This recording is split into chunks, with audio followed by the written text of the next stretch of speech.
మహబూబాబాద్ జిల్లా కేంద్రంలో గత 10 ఏళ్ల బీఆర్ఎస్ పాలనలో ముఖ్య నేతల మాటన ప్రభుత్వ భూములు యథేచ్ఛగా అన్యక్రాంతమయ్యాయని, ఆ భూములను స్వాధీనం చేసుకుని భూములు కబ్జా చేసిన వారిపై చర్యలు తీసుకుంటామని ఎంపీ బలరాం నాయక్ అన్నారు. మహబూబాబాద్ పట్టణంలోని కాంగ్రెస్ పార్టీ కార్యాలయంలో ఏర్పాటు చేసిన మీడియా సమావేశంలో ఆయన మాట్లాడుతూ, దేశం కోసం ప్రాణాలు అర్పించిన మాజీ ప్రధాని రాజీవ్ గాంధీ విగ్రహాన్ని సచివాలయంలో ఏర్పాటు చేస్తే తప్పేమిటని ప్రశ్నించారు. సీఎం రేవంత్ రెడ్డిపై ఎమ్మెల్సీ తక్కేలపల్లి రవీంద్రరావు చేసిన పరుష పదజాలంతో దూషించిన వ్యాఖ్యలను తీవ్రంగా ఖండిస్తున్నామని, ఇలాంటి ఘటనలు పునరావృతం అయితే సహించేది లేదని హెచ్చరించారు. పట్టణంలో 40 ఎకరాల ప్రభుత్వ స్థలం ఉంటే గురుకుల క్రీడా ఆశ్రమ పాఠశాల నెలకొల్పేందుకు కృషి చేయడమే కాకుండా 500 పడకల ఈఎస్ఐ ఆసుపత్రిని ఏర్పాటు చేయిస్తామని స్పష్టం చేశారు. ఈ సమావేశంలో ఎమ్మెల్యేలు మురళీ నాయక్, రామచంద్ర నాయక్, టీపీసీసీ అధికార ప్రతినిధి విజయ్ చందర్, డీసీసీ అధ్యక్షులు భరత్ చందర్ రెడ్డి, గణవరపు అంజయ్య పాల్గొన్నారు.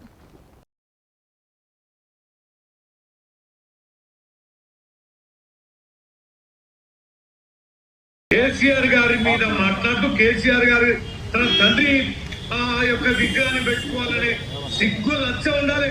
ఈ రాష్ట్రానికి ముఖ్యమంత్రి మనిషి వెళ్తున్న పోత ముట్టి వాళ్ళ దాగి మాట్లాడుతున్నా సిగ్గు లచ్చ లేనాడు.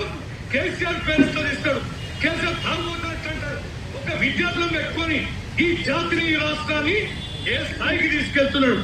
14 సంవత్సరాలు ఉద్యమం చేసిన ఒక ఉద్యమ నేతని 10 సంవత్సరాలు ముఖ్యమంత్రిగా వెళ్ళిన కేసీఆర్ గారిని సిగ్గులని ఈ గాంధీ ముఖ్యమంత్రి అయినంత మాత్రం సిగ్గు లంచ తప్పి మాట్లాడుతున్నా చెప్పు తీసుకొని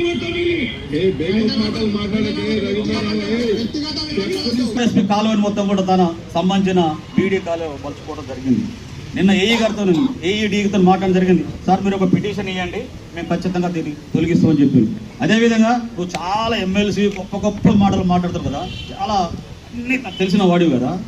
నువ్వు ఇల్లు కట్టుకుంటున్నప్పుడు పర్మిషన్ తీసుకుని సోయి నీకు లేదా? 5-6 కోట్ల రూపాయలు పెట్టి ఇల్లు కట్టుకొని సిగ్గు శరం ఉండాలి నీకు. ఎట్లా కట్టిన వీళ్ళు? నేను కమిషనర్ గారితో మాట్లాడినా, పర్మిషన్ లేదు సార్, మీరు ఐటీఆర్ కింద అప్లై చేయండి, మేము ఇస్తామని చెప్తాను. అదేవిధంగా నీవు కట్టిన బీఈడీ కాలేజీ ఫస్ట్ గణపురం పని భయాన కట్టిన ఫ్రెండ్షిప్లో సింగిల్ ఓటుతో మొత్తం కూడా 8 ఎకరాలు వదిలిపెట్టి వచ్చింది. నువ్వేం చేసినావు? స్కీమ్ల పేరు మీద ప్లాట్లు అమ్మిన వాళ్ళం లోపల రానియవు, మొత్తం కుంపటి వాళ్ళు తిప్పుకుంటావు, 5వ 10వ వచ్చి ఎల్లగొడతావు. రచ్చ సత్యనారాయణ అని చెప్పి వస్తే అమ్మేది నాకు అతనితో మెప్పించి ఏం చేసిందంటే నీకు రిజిస్ట్రేషన్ చెక్ లిస్ట్ అని చెక్ లిస్ట్ రిజిస్ట్రేషన్ చేసుకుంది. ఆ డబ్బులు అడిగితే కిడ్నాప్ చేపించి కొట్టించాడు. ఇదే మాజీ బండిపుల్లయ్య గారు నీ మీద ఆ రోజుల్లో ఆరోపణ చేసినాడు. ఫేక్ నక్సలైట్ల పేరు మీద తుపాకులు పట్టుకొని మొత్తం డబ్బులు. నిన్న మనం చూసాం సీఎం రిలీఫ్ ఫండ్ మీద కూడా. సీఎం రిలీఫ్ ఫండ్ ఏమైందయ్యా?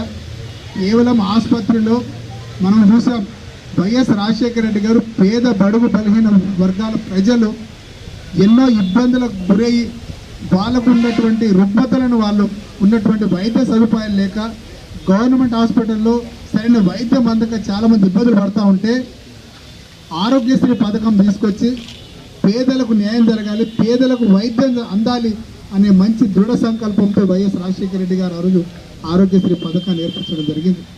అప్పుడు ఉన్నటువంటి వెసులుబాటుతో పేదవాడికి 2 లక్షల రూపాయలతో రైతులను 2 లక్షల రూపాయలతోటి పేదోడికి వైద్యం అందాలని చెప్పేసి ఆ రోజు వైఎస్ రాజశేఖర రెడ్డి గారు పెట్టినటువంటి పథకాన్ని కాంగ్రెస్ ప్రభుత్వం వైఎస్ రాజశేఖర రెడ్డి గారు పెట్టినటువంటి దీక్షతోటి ఇప్పుడు యనమల రేవంత్ రెడ్డి గారు మన ముఖ్యమంత్రి వర్యులు 5 లక్షల నుంచి 10 లక్షల వరకు పేదోడు వాళ్ళు వైద్యానికి ఇబ్బంది కలుగుతూ ఉంది. 2 లక్షలు 5 లక్షల రూపాయలు సరిపోవట్లేదని చెప్పి 10 లక్షల రూపాయల వరకు పెంపడం జరిగింది. కానీ మనం ఏం చూసాం? గత ప్రభుత్వం బీఆర్ఎస్ ప్రభుత్వ పాలనలో ఇక్కడ ఉన్నటువంటి శాసనసభ్యులు కొంత